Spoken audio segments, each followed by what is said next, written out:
প্ৰথম কথা তেওঁ কোন হয় মই নাজানো, চিনি নাপাওঁ। সেই গতিকে কথাখিনি মই এটা প্ৰত্যুত্তৰ দিয়াৰ আগত মই অকণমান চেক কৰিব লাগিব তেওঁ আমাৰ সদস্য হয় নে নহয়। আৰু যদি সদস্য নহয় তেতিয়াহ'লে এজন সাধাৰণ এডভোকেট হিচাপে মই সেইটো আপিল কৰিব পাৰিম তেওঁক। কিন্তু দলৰ যদি হয় তেওঁ নিশ্চয় দলৰ ফালৰ পৰাই তেওঁক ক'ব।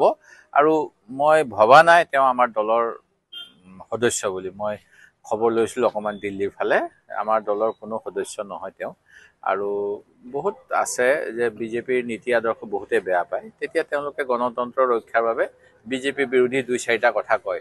তাৰ অৰ্থ এইটোৱে হ'ব নালাগে যে তেওঁলোক সকলো কংগ্ৰেছ দলৰ সদস্য। বহুত মুক্ত মনৰ মানুহ আছে যিবিলাকে বৰ্তমান দেশত যেনেকুৱা ধৰণৰ ললেছনেছ চলি আছে, সংবিধান ৰক্ষা নামত, আইনৰ নামত যিবিলাক আইন বিৰোধী কাম কৰি থাকে, সেয়া লাগে আৰক্ষীয়ে হওক বা অন্যসকলে হওক, তাৰ বিৰুদ্ধে মাত মাতি থাকে।